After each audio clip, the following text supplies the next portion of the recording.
कोठावा ऊपरा बाबा मोरवा रे बोलुए मोरवा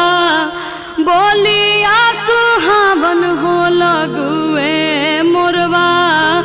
बोलिया सुहावन हो लगुए आजू के रतिया बाबा जागल हो रही है आजू घरवा चोरिया हो जाई हैं आजू घरवा चोरिया हो जाई हैं सबरे संपत्तिया बाबा बाची रे जाई हैं गौरा बेटी चोरिया हो जाई हैं गौरा बेटी चोरिया हो जाई हैं दुआरा पाए बेटी चौकी दरबारे रखब आंगना में सिपहिया हो रखब